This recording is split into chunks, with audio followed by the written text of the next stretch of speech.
చూసారు కదండి, ఈ మాత్రం పులుసు అయినా ఉంచుకోవాలి, ఎందుకంటే మనకు అన్నంలో కలవాలి కదండి. ఈ మాత్రం పులుసు ఉండగా మనం ఈ స్టవ్ అనేది ఆఫ్ చేసుకుందాం. అంతేనండి, ఎంతో వేడి వేడి చేపల కూర అనేది రెడీ అయిపోయిందండి. మా సండే స్పెషల్ ఫిష్ కర్రీ అనేది ప్రిపేర్ చేస్తున్నానండి. మా వారైతే మార్కెట్కి వెళ్ళి కట్లా చేప అనేది తీసుకొచ్చారండి. ఈ కట్లా చేపతో మీకు పులుసు అనేది ఎలా చేసుకోవాలో ఈరోజు నేనైతే మీకు చూపిస్తాను. చూసారు కదండి చేప ముక్కలు ఎలా ఉన్నాయో. ఇలా మనం చేప ముక్కలు అనేది ఒక 5-6 సార్లు క్లీన్ చేసుకుంటే నీచు వాసన రాకుండా ఉంటుందండి. ఇందులో నేను కొంచెం పసుపు వేసుకుని దీన్ని క్లీన్ చేసుకుంటున్నానండి. ఈ పసుపు ఏంటంటే యాంటీ ఆక్సిడెంట్గా పనిచేస్తుంది. మనకి ఇందులో ఏమైనా క్రిములు ఉన్నా సరే ఈ పసుపు వేయడం వల్ల మనకి ఎలాంటి ఎఫెక్ట్ అనేవి ఉండవండి.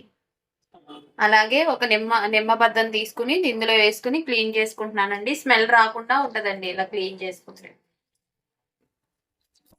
ఇలా మనం పసుపు అలాగే నిమ్మరసం వేసుకుని కలుపుకున్న తర్వాత ఈ ముక్కల్ని చక్కగా వాటర్ వేసుకుని మనం క్లీన్ చేసుకోవాలండి.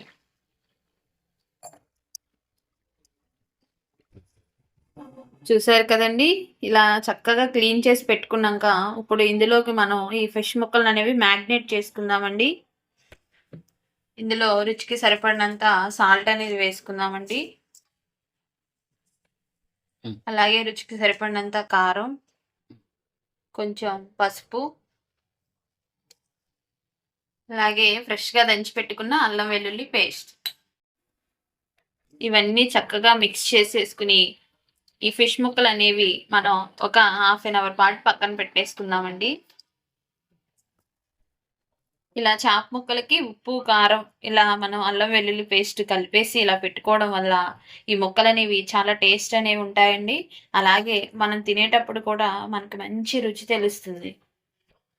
ఈ మసాలా అనేది నేను ఈ చేప ముక్కలకు పట్టించేసానండి. ఇది ఒక ½ అన్ అవర్ మనం పక్కన పెట్టేసుకుందాం. ఆ తర్వాత కర్రీ ప్రిపేర్ చేసుకుందాం.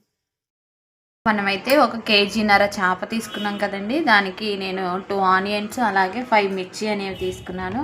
ఇదిగో ఈ మిర్చి అనేది ఇలా పొడవుగా కట్ చేసి పెట్టుకోవాలి.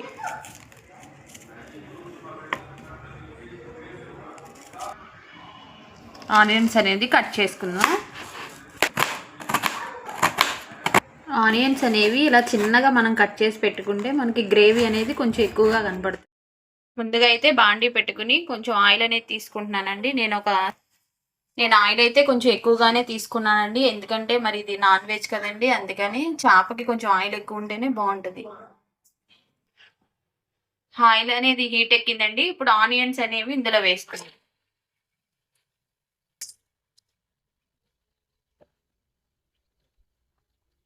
కరివేపాకు కూడా వేస్తున్నాం. నేను పచ్చిమిర్చి అయితే ఒక 5 వరకు ఇలా నిలువుగా కట్ చేసి పెట్టుకున్నానండి, అవి కూడా వేసేస్తున్నాను.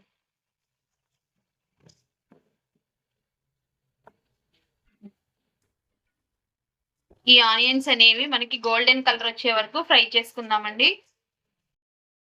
ఆనియన్స్ అని గోల్డెన్ కలర్లో ఫ్రై అయిపోయాయి. ఇప్పుడైతే మనం ½ అన్ అవర్ ముందు మనం మ్యాగ్నేట్ చేసి పెట్టుకున్నాం కదండి చేప ముక్కల్ని, అవి అయితే ఇందులో వేసేసుకుంటున్నాను.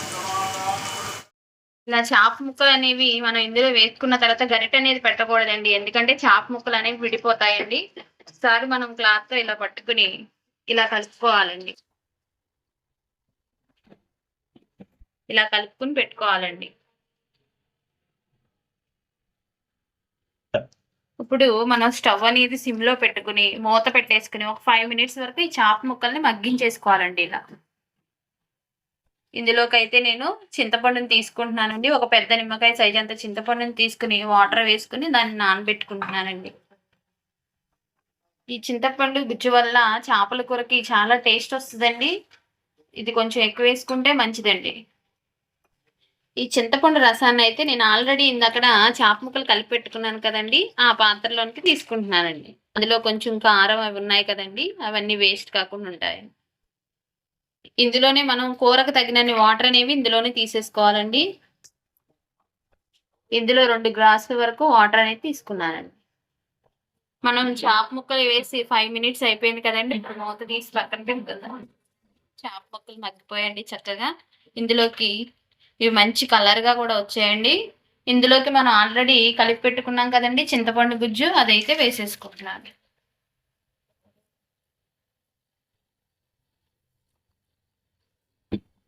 చెప్పాను కదండి, గరిటె పెట్టకూడదండి. గరిటె పెడితే ఏమైందంటే ముక్కలు విరిగిపోతాయండి. అందుకని నేను ఇలా ఒకసారి టర్న్ చేసుకుంటున్నాను. చూసారు కదండి, ఈ చేప ముక్కలు మునిగేంత వరకు మనకు వాటర్ అనేది ఉండాలి. ఇప్పుడు ఈ కర్రీ అయితే ఒక 10 మినిట్స్లో రెడీ అవుతుందండి. మనం మూత పెట్టేసుకుని కర్రీ అనేది మనం ఉడికించుకుందాం. ఇప్పుడైతే 10 నిమిషాలు అయ్యిందండి. కర్రీ అనేది ఎలా ఉడికిందో చూసుకోండి. చూసారు కదండి, చక్కగా ఉడికిపోతుంది కర్రీ. ఒకసారి మనం గరిటె పెట్టి తిప్పకుండా ఇలా క్లాత్తో ఇలా అనుకుందామండి, తిప్పుకుందాము. ముక్కలన్నీ సరిగ్గా ఉన్నాయా లేవో చూసుకుందాం. ఇంక కొంచెం పులుసు అనేది ఉంది కదండి, ఇప్పుడు సన్నగా తరిగి పెట్టుకున్న కొత్తిమీరనైతే ఇందులో వేసుకుంటున్నాను. అలాగే నేను ఇంట్లోనే ప్రిపేర్ చేసి పెట్టుకున్న మసాలా పొడి అండి, ధనియాలు, జీలకర్ర, చెక్క, లవంగా వేసి ప్రిపేర్ చేసుకున్నాను. అదైతే ఒక స్పూన్ వరకు వేసుకుంటున్నాను. కలిదిప్పుకుందామండి. దీన్ని ఒకసారి కలిదిప్పుకుందామండి. ఇలా ఒక 5 మినిట్స్ ఉంచితే మనకి కర్రీ అనేది రెడీ అయిపోతుందండి. మసాలా కొత్తిమీర వేసుకున్నాక 5 మినిట్స్ ఇలా ఉంచుకున్నాం కదండి. ఇప్పుడు ఒకసారి చూడండి కర్రీ అనేది ఎలా ఉందో. చక్కగా ముక్కలుగా విడకుండా చక్కగా ఉంది కదండి. ఇలా మనం గరిటె పెట్టి తిప్పుకుంటే ఏమవుతుందంటే ముక్కలు విడిపోతాయండి. చూసారు కదండి, ఈ మాత్రం పులుసు అయినా ఉంచుకోవాలి, ఎందుకంటే మనకు అన్నంలో కలవాలి కదండి. ఈ మాత్రం పులుసు ఉండగా మనం ఈ స్టవ్ అనేది ఆఫ్ చేసుకుందాం. అంతేనండి, ఎంతో వేడి చేపల కూర అనేది రెడీ అయిపోయిందండి. ఇది ఇలా పెట్టేసి మనం ఈవినింగ్ తింటే చాలా బాగుంటుందండి చేపల కూర. మీకు గనక ఈ కర్రీ నచ్చితే లైక్ చేసి సబ్స్క్రైబ్ చేయండి. ఈ చేపలతో ఇంకైనా ఏమైనా వెరైటీస్ ఉంటే నాకు కామెంట్ బాక్స్లో కామెంట్ చేయండి.